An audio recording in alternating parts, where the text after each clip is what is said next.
Hi, my name is Amit Bayani. Today we will see the old MobiSense management console for JSLEE server and the new SLEE console which is under development. To fire up the SLEE console, go to the IP address where you have bind your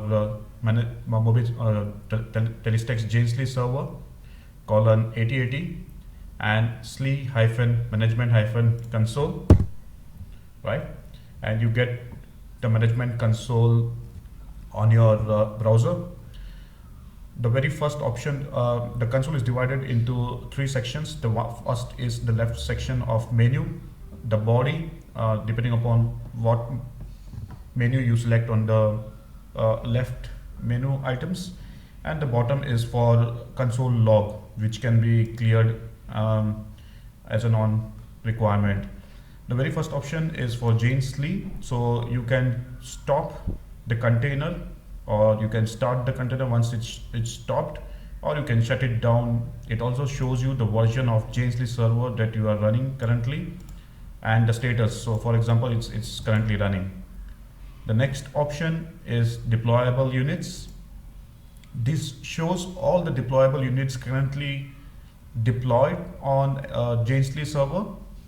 So you can see there are 7 deployable units deployed. It includes services as well as the resource adapters.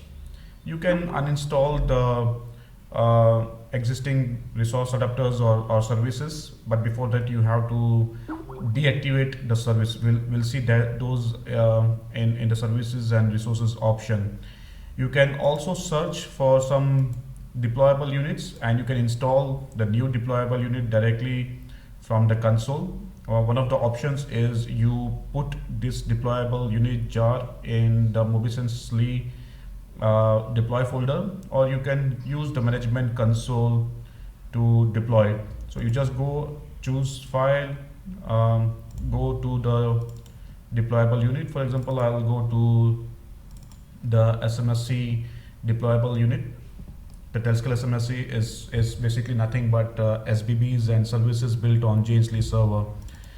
So we go to services and deployable unit, and this is my deployable unit. So I could very easily select the deployable unit and call install, but this is already deployed, so I'm not going to do this exercise again. Then the next option is components. Each of the services or resource adapters or the deployable unit includes multiple components. Components are the lowest possible units as per the JSLEE specification. So you can see when you click on components, it gives you a table of what all components are deployed and how many instances of these components are deployed. So you can see event types 170, profile specifications are 3, service building blocks are 12, resource adapter types are 7, so on and so forth.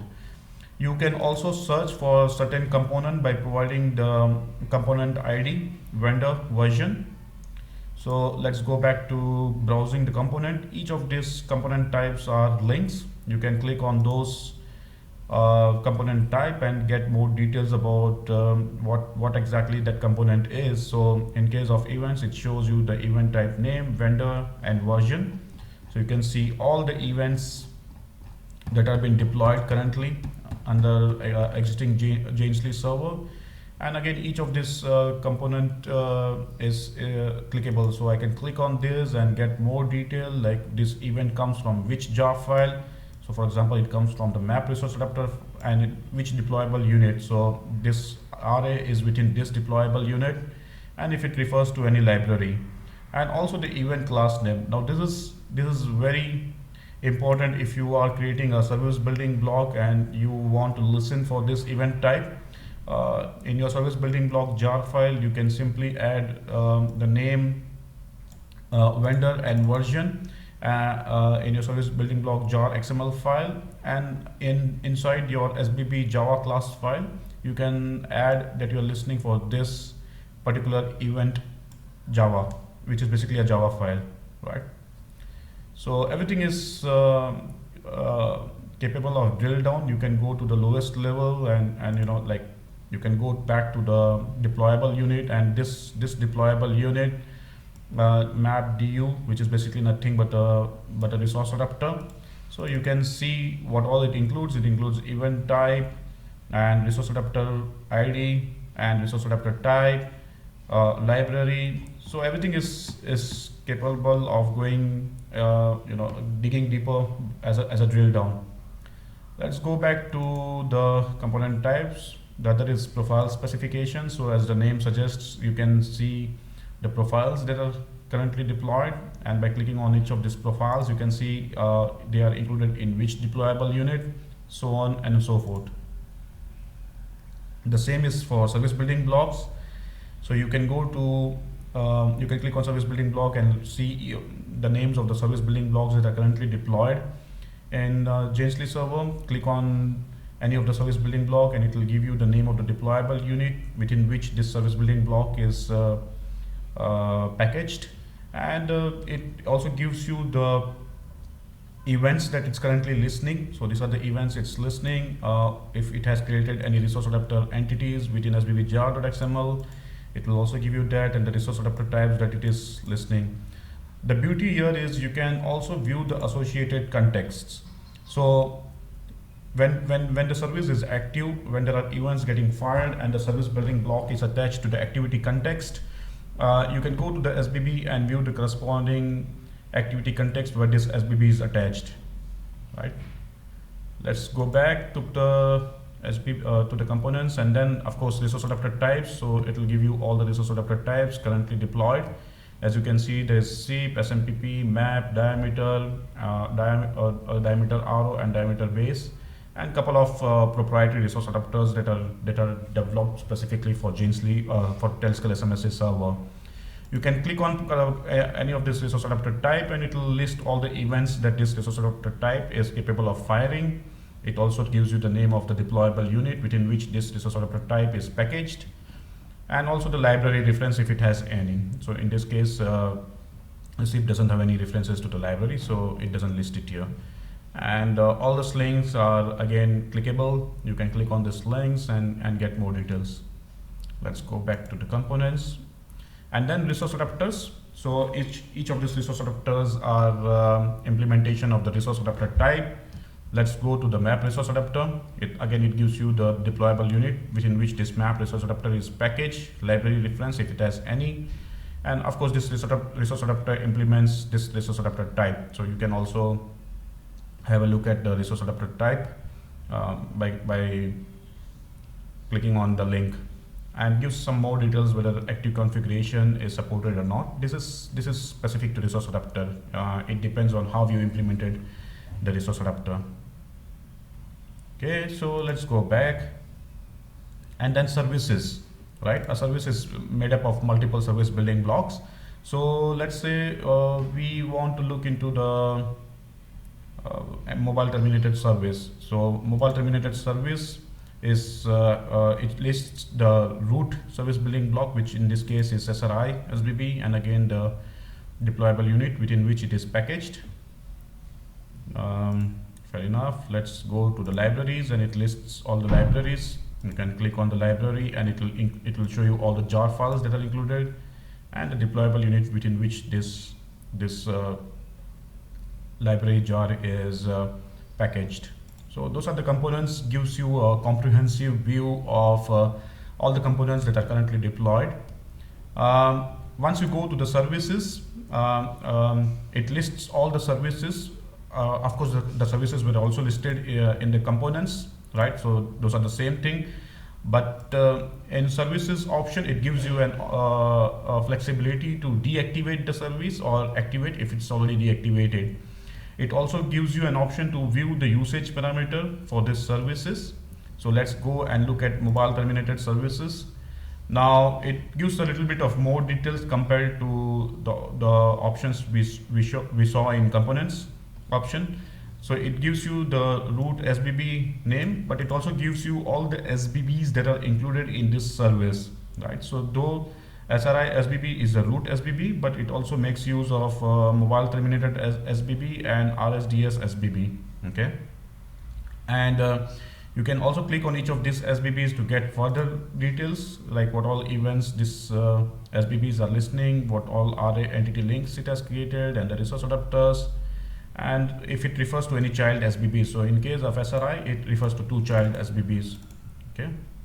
So and if any address profile that it makes use of. So all those informations can be received from the service.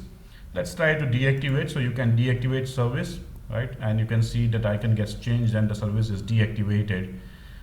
In case of TelScale SMSC, if this service is deactivated, that means it is not listening for any alert service. The alert service functionality of SMSC is disabled now. So it's very simple to enable disable services in TelScale SMSC. If you are developing any application on JSLEE, you have to create services which are confined to the functionality of your application.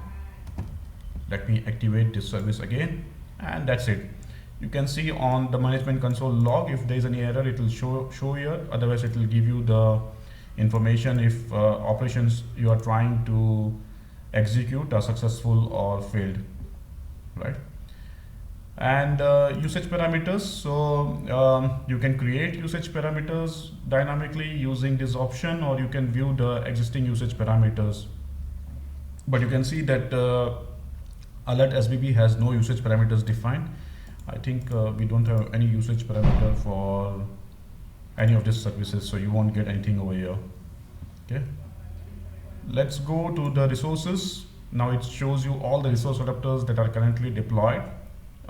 You can click on the resource adapter type, resource adapters, and it will show you the deployable unit within which it is packaged.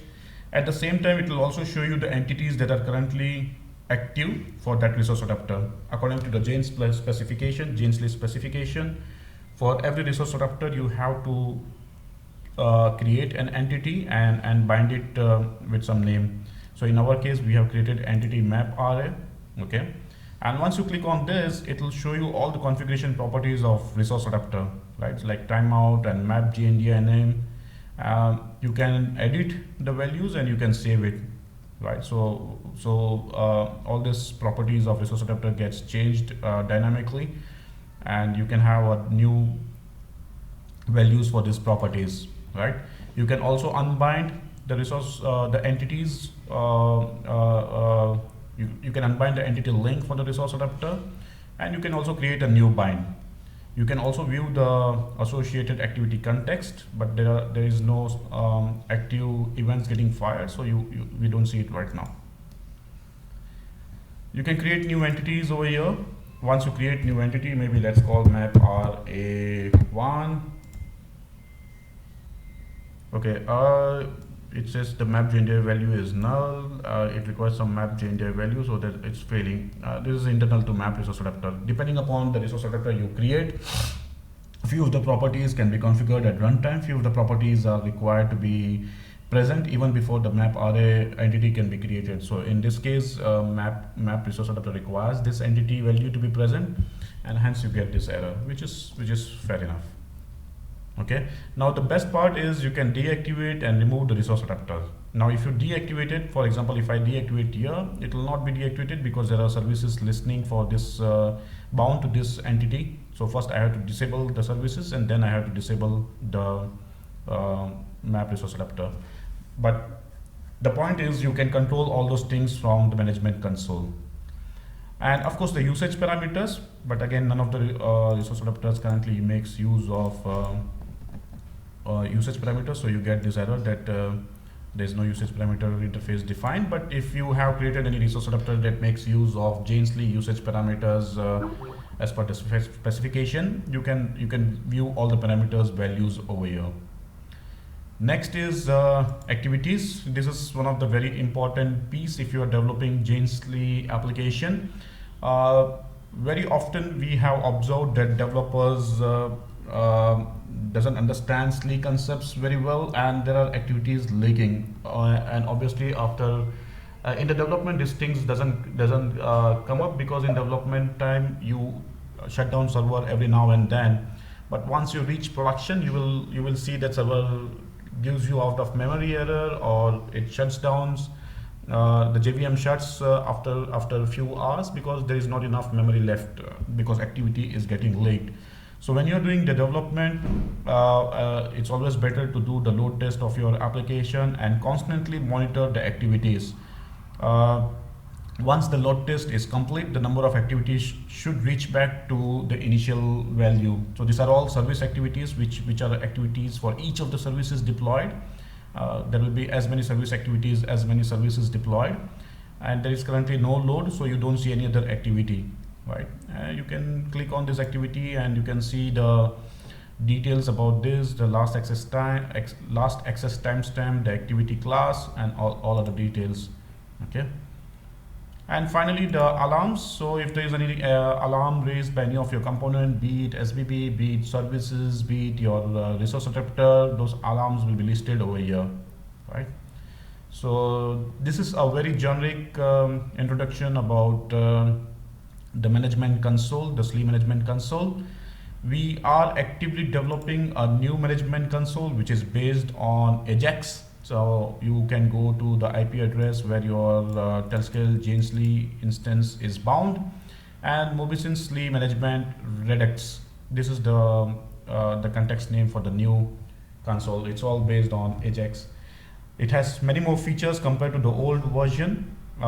You can see that as soon as you go to the management console, it gives you an option to connect to either the existing instance, or you can even connect to any other remote instance. Go to the JSLEE and it gives you a very beautiful statistics of the CPU. It gives you the statistics of memory used. It gives you the statistics about how long this JSLEE server has been up, days, hours, minutes, second. And just like old management console, you can stop the SLEE instance, or you can start if it's always stopped, and shut down. And it also shows you the state of existing SLEE. So in our case, it's running. Next is deployable units.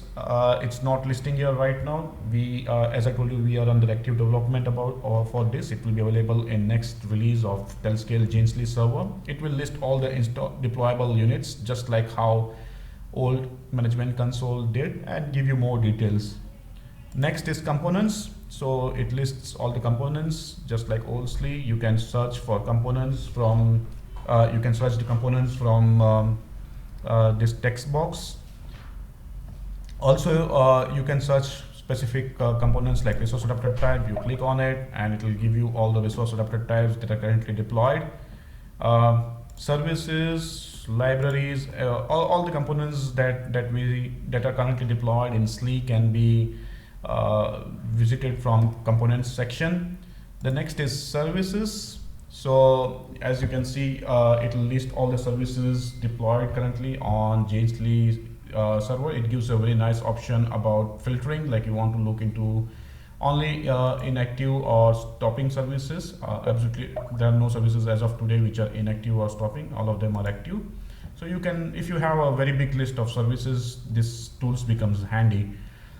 It gives you an option to stop or deactivate the service, and also look at the usage parameters. If you want to take a bulk action, then you just select the services and maybe stop or deactivate these services. So this is much more pleasant and user friendly, the new management console. Also, you can click on any of these rows or services, and it gives you more details, like what are the root SBBs and what are the other SBBs included in this service. And it also gives you reference to the library or address and all other details. Right. Let's go to the resources. So again, it lists all the resource adapters that are currently deployed in existing JSLEE server.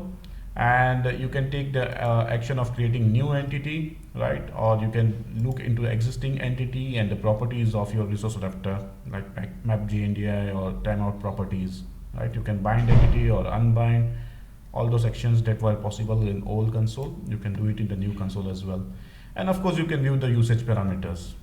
Next is profiles. So it gives you an option to view into the profile. You can create profiles, you can create tables, all those operations for profiles that are been explained in JSLEE server, you can achieve through the new management console. And activities, again, it's more or less the same what old SLEE console provides you. So you can look into the activities over here, right? And then if you click on any of this activity rows, it will give you more details about last access timestamp, the class, the ID, right, and the attachments. The next is alarms. So it shows you all the alarms that have been raised by your resource adapter or SBB. As of now, we don't see any alarms because there are none raised by. After this, there are various configuration options given in the new SLEE console which are not present in existing SLEE console. For example, event router. It allows you to configure the event router threads. These are the threads that are used to fire the events in the SLEE. As of now, it's 8, but you can increase this depending upon the hardware that you are using and concurrent threads your hardware can handle. Whether you want to collect the statistics or not, I want to collect statistics, whether you want to confirm SBB entity attachment, and then you save your changes, right? The SLEE also provides you to do the congestion control, right? So you can enable congestion control or disable congestion control, and this is the period checks between each of the congestion control checks. So I can say 120 millisecond, or I can increase it all the way to 3600 milliseconds, right? And what option do once the congestion is defined, in our case, what action should be taken if congestion is detected? For example, you want to refuse to create new activity, you want to refuse the firing of the event once the activity is created. So all those options that JSLEE specification talks about, you can define here, okay? And you can also define how much free memory to enable, right? And the free memory to disable. So all those options can be configured from here for the congestion control. I'm not going into details about what exactly is the congestion control because that's altogether a different topic. But this is more about the SLEE console where you can control all those things and then save your values or revert back if you want to go back to the defaults. The other option SLEE console allows you is to control the pools for your SBBs. So you can see there are multiple options over here, like how many maximum active instance or objects should be present in the pool, which are ready to be checked out by the client. -1 says unlimited. What actions do you want to take when the pool objects in the pool are exhausted? So you want SLEE to fail, or you want to sorry, not the SLEE, but the request coming in to fail, or you want to block the request. If you want to block the request, how long the request should wait before it fails? So you can say, like, I don't know, depending upon your load, 30 milliseconds, 1 minute, depending upon what service you are creating. Or you can grow the number of objects in the pool. And this is the maximum idle objects in the pool that can be alive, and the minimum idle objects in the pool that can be alive, right? So if there's absolutely no activity or no loads, you will still have one instance of each of the SBBs available in the pool. And if load grows, it will grow till 50. And anything above 50 will be killed instantly because the pool can only have 50 objects at any given point of time. What you can do if the instant will, like, what do you want to do when the objects are being borrowed from the pool or being returned to the pool? Whether you want to test the objects, whether they are good to be used, or if it's not good, then SLEE will create a new object if the pool is already exhausted, or pass on the new object from the pool which is already available. When you're returning the object, do you want to test it to make sure that the object is good? If not, then discard it. And if the objects are idle in the pool, do you want SLEE to go and make sure that all these objects are in good shape? All those configurations can be done here. Then the instance eviction configuration. Eviction runs, this is the time interval after which the thread runs and does the eviction of the objects in the pool or adds the new objects in the pool if it's below the minimum idle. So all those things is taken care by this property. And how many tests you want per eviction run, how many objects to be examined. -1 is to examine all the objects in the pool. And minimum evictable idle time. So even this property is configurable. Also, as you can see, the help is available. If you just move the mouse over this property, it gives you a tooltip to explain what this property is all about. You can also monitor, you can also configure the profile object pool here, right? So this is all about the pools, whether it's SBB or profile objects. The next is timer facility. You can configure the timer, right? The purge periods, the minutes, and the timer threads, how many threads you want to use for timers, yeah? The task execution waits for, for transaction commit confirmation, all those configuration, and you can save or you can revert. What are these values is very specific to JSLEE. It's a different topic altogether, but in this console, in this video, we'll just explain that these things can be configured. Next, very useful facility that is given in the new management console is to change the JBoss Log4j configuration at runtime. So default is all info. When you go into this is when you are doing the development. If you're going into the production, you just change it to the production and set this configuration, and from logs you can say that it's successfully changed to the production. Now what will happen is the production is all, threshold is all set to the error, right, or warning, right? So it will not give you any infos from JSLEE, it will not give you any debugs. This is good when you are going into live, but if you're doing development, maybe you can change it to debug. And now you will get all the debug statements from the resource adapters, from services, from SBBs that you develop, or you can even set it to trace, right? And it will give you all the information.